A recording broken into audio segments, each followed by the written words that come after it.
വളാഞ്ചേരിയിലെ mobile phone shop കുത്തിത്തുറന്ന് ലക്ഷക്കണക്കിന് രൂപയുടെ mobile ഫോണുകൾ മോഷ്ടിച്ച പ്രതിയെയാണ് മണിക്കൂറുകൾക്കകം തന്ത്രപരമായ നീക്കത്തിലൂടെ വളാഞ്ചേരി പോലീസ് വലയിലാക്കിയത്. പശ്ചിമബംഗാൾ മുർഷിദാബാദ് സ്വദേശി രാകേഷ് ഷാ എന്ന 23-കാരനെ പോലീസ് അറസ്റ്റ് ചെയ്തു. തന്ത്രപരമായി കസ്റ്റഡിയിലെടുത്ത പ്രതിയെ ചോദ്യം ചെയ്തതോടെ പ്രതി കുറ്റം സമ്മതിക്കുകയും ചെയ്തു. കടയിൽ മോഷണം നടത്തുന്നതിനിടെ പ്രതി രാകേഷിന്റെ ദൃശ്യങ്ങൾ CCTV ക്യാമറയിൽ പതിഞ്ഞിരുന്നു. ഈ ദൃശ്യങ്ങളിൽ നിന്ന് പ്രതിയുടെ മുഖം സ്ക്രീൻഷോട്ട് എടുത്ത് പോലീസ് ഇതര സംസ്ഥാന തൊഴിലാളികളെ കാണിക്കുകയും അവരിലൂടെ പ്രതിയെ തിരിച്ചറിയുകയുമായിരുന്നു. അങ്ങനെ ശനിയാഴ്ച പുലർച്ചെ മോഷണം നടത്തിയ പ്രതിയെ അതേ ദിവസം തന്നെ മണിക്കൂറുകൾക്കകം വലയിലാക്കി.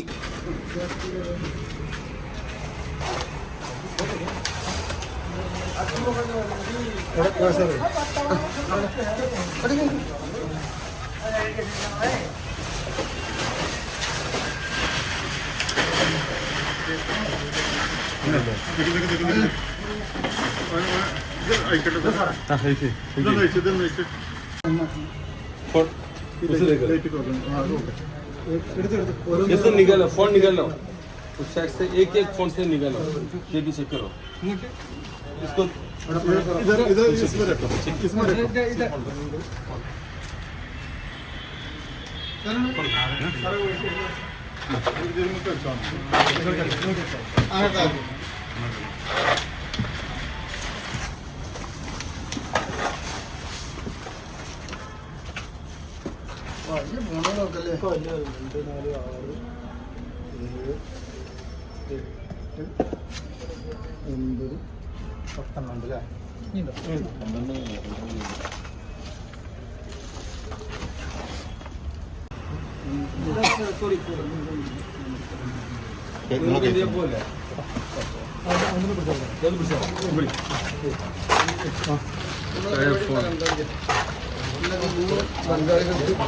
വളാഞ്ചേരി പെരിന്തൽമണ്ണ റോഡിലുള്ള വെൽടെക് എന്ന സ്ഥാപനത്തിലാണ് മോഷണം നടന്നത്. ശനിയാഴ്ച പുലർച്ചെ 2 മണിയോടെയായിരുന്നു സംഭവം. ലക്ഷക്കണക്കിന് രൂപ വില വരുന്ന ഫോണുകളാണ് നഷ്ടപ്പെട്ടിരുന്നത്. ഇന്ന് രാവിലെ ഏകദേശം ഒരു 6-6:30ക്കാണ് വളാഞ്ചേരി പെരിന്തൽമണ്ണ റോഡിലുള്ള വെൽടെക് മൊബൈൽ ഷോപ്പ് ഒരു കള്ളൻ, ആ കള്ളൻ എന്ന് പറയുന്നത് വളരെ കൃത്യമായിട്ടൊരു ട്രെയിൻഡ് ആയിട്ടുള്ള ഒരു എക്സ്പീരിയൻസ് ആയിട്ടുള്ള ഒരു രീതിയിലാണ് കള്ളൻ മോഷ്ടിച്ചിട്ടുള്ളത്. കയറാനുള്ള സ്റ്റെപ്പിൻ്റെ ഷട്ടർ താഴ്ത്തിയിട്ട് ഉള്ളിലിരുന്ന് വലതുവശത്തെ ചുമരിൽ വലിയൊരു ഹോൾ ഉണ്ടാക്കി അതിലൂടെ നുഴഞ്ഞു കയറിയിട്ടാണ് കള്ളൻ മൊബൈൽ ഫോൺ മോഷ്ടിച്ചത്. ഈ മൊബൈൽ ഫോൺ മോഷ്ടിക്കുന്നതിൽ ആ കടയിൽ പുതിയ ഫോണുകൾ ഉണ്ടായിരുന്നു കുറേ എണ്ണം.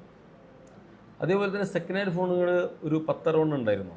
പക്ഷേ കള്ളൻ അതിലെ ഏറ്റവും വില കൂടിയ ഏറ്റവും നല്ല ഒരു 12 സെക്കൻഡ് ഹാൻഡ് ഫോണാണ് എടുത്തത്. കള്ളൻ പിന്നീട് പിടിച്ചപ്പോൾ പറഞ്ഞത് എന്താണെന്ന് വെച്ചാൽ ഇത് ബംഗാളിൽ നാട്ടിൽ കൊണ്ടുപോയി സെക്കൻഡ് ഹാൻഡ് മൊബൈൽ വിൽക്കാനും അതിലെ പാർട്സ് കൊടുക്കാനുമാണ്. ഫ്രഷ് മൊബൈൽ കൊണ്ടുപോയാൽ ആരും എടുക്കില്ല, മോഷ്ടിച്ചതാണെന്ന് സംശയം തോന്നും, മെല്ലെ മെല്ലെ ഡിസ്പോസ് ചെയ്യാനാണ് പറഞ്ഞത്. അത് മറ്റൊരു പ്രധാന രീതിയാണ്.